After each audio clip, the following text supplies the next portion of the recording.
고소장은요, 크게 세 가지 구성으로 이루어져 있습니다. 첫 번째는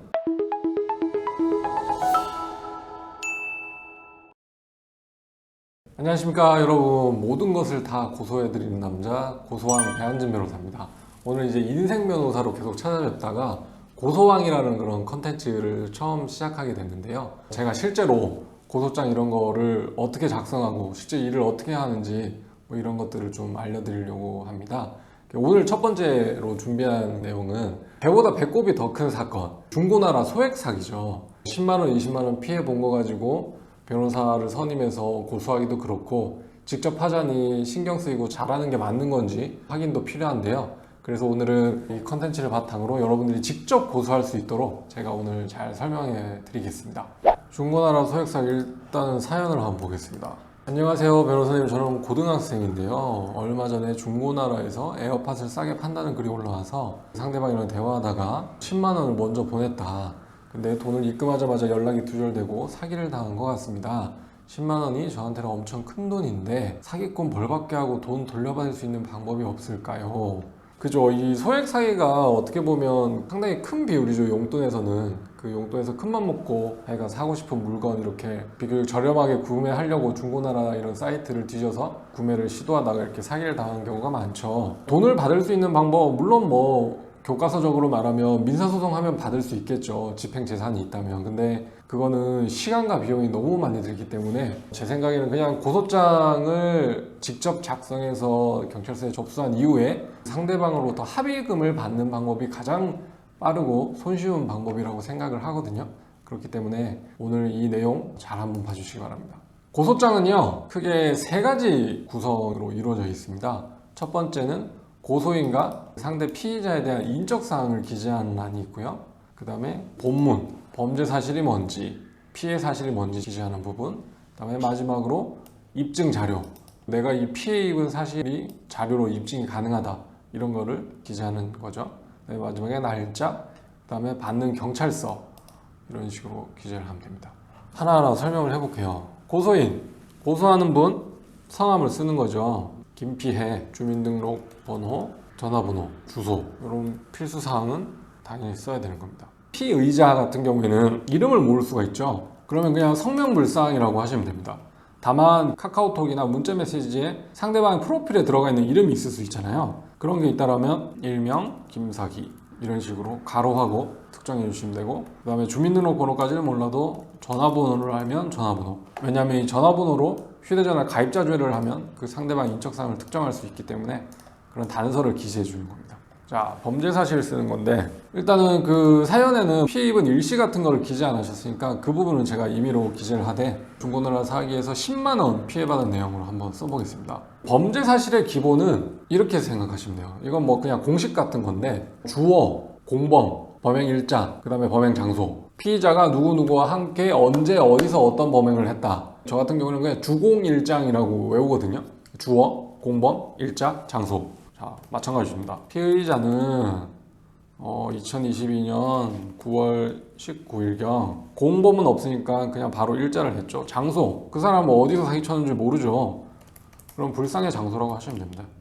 불상의 장소에서 중고나라 사이트에 에어팟을 판매한다는 내용의 게시글을 올리고 이를 보고 연락한 고소인에게 여러 가지 뭐 실제 대화는 뭐 길게 이어졌겠죠. 뭐 더 싸게 안 됩니까? 어디로 보냅니까? 언제 받습니까? 뭐 이런 내용이 있었겠지만 뭐 이거는 약간 추상적으로 쓰셔도 되거든요. 고소인에게 10만 원을 송금하면 에어팟을 보내주겠다고 말하였다. 죄명이 사기입니다. 그죠? 모든 그 앞으로 제가 이제 고소한 컨텐츠를 할 때 고소장 쓸 때 말씀드리겠지만 적용 법조를 확인해야 돼요. 저 같은 경우는 법제처의 국가법령정보센터를 이용하는데요. 형법의 조문은 347조거든요.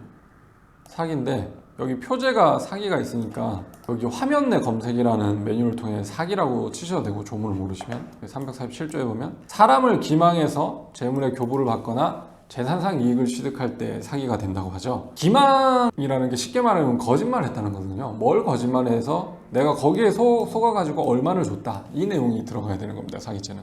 이게 이제 기망한 내용이 10만 원 송금하면 에어팟 보내주겠다는 게 이게 기망이죠. 어떤 검사님들에 따라서는 말하였다를 거짓말하였다 이렇게 기재하시는 분도 있어요.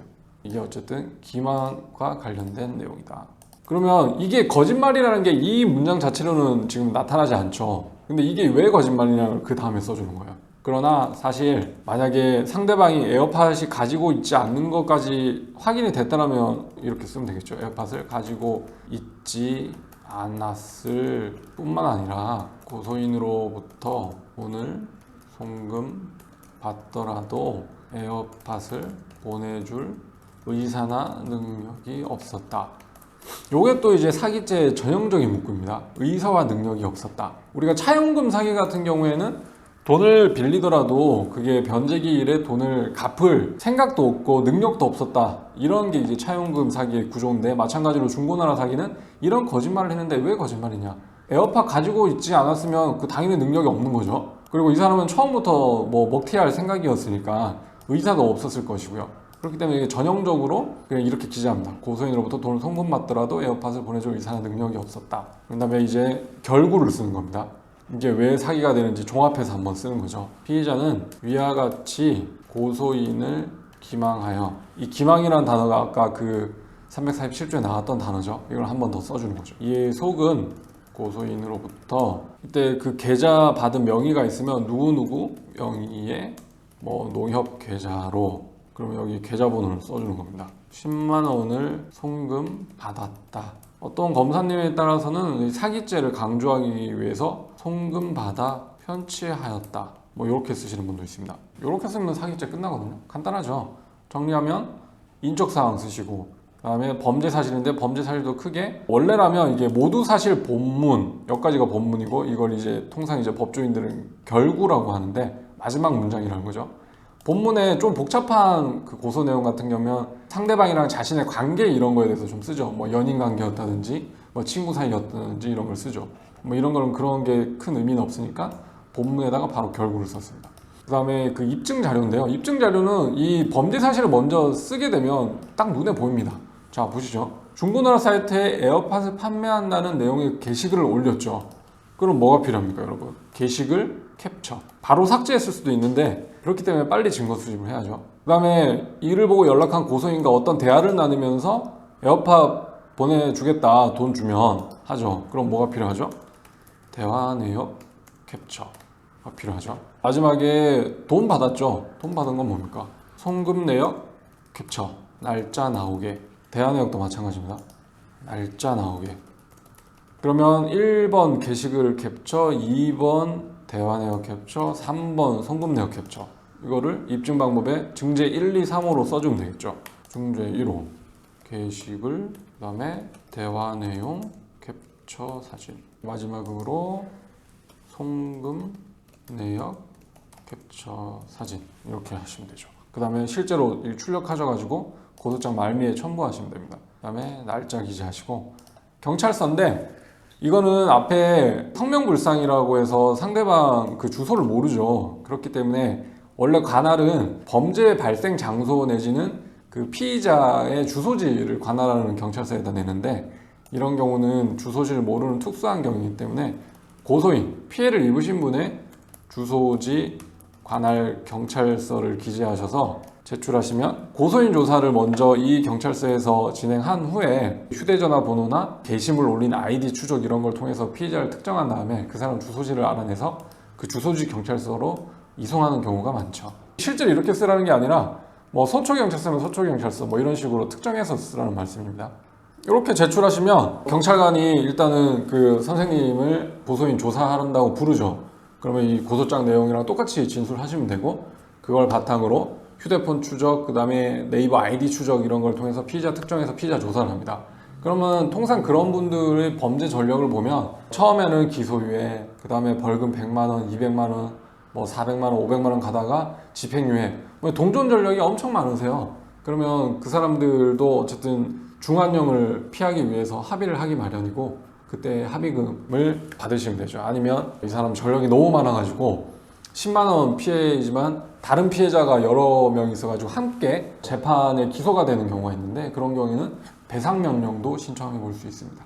네, 오늘 준비한 내용은 여기까지였는데요. 아무래도 제가 지금 첫 컨텐츠를 준비하다 보니까 여러분들이 뭐를 궁금해 하시는지 제가 임의로 생각해서 좀 설명을 해드렸는데요.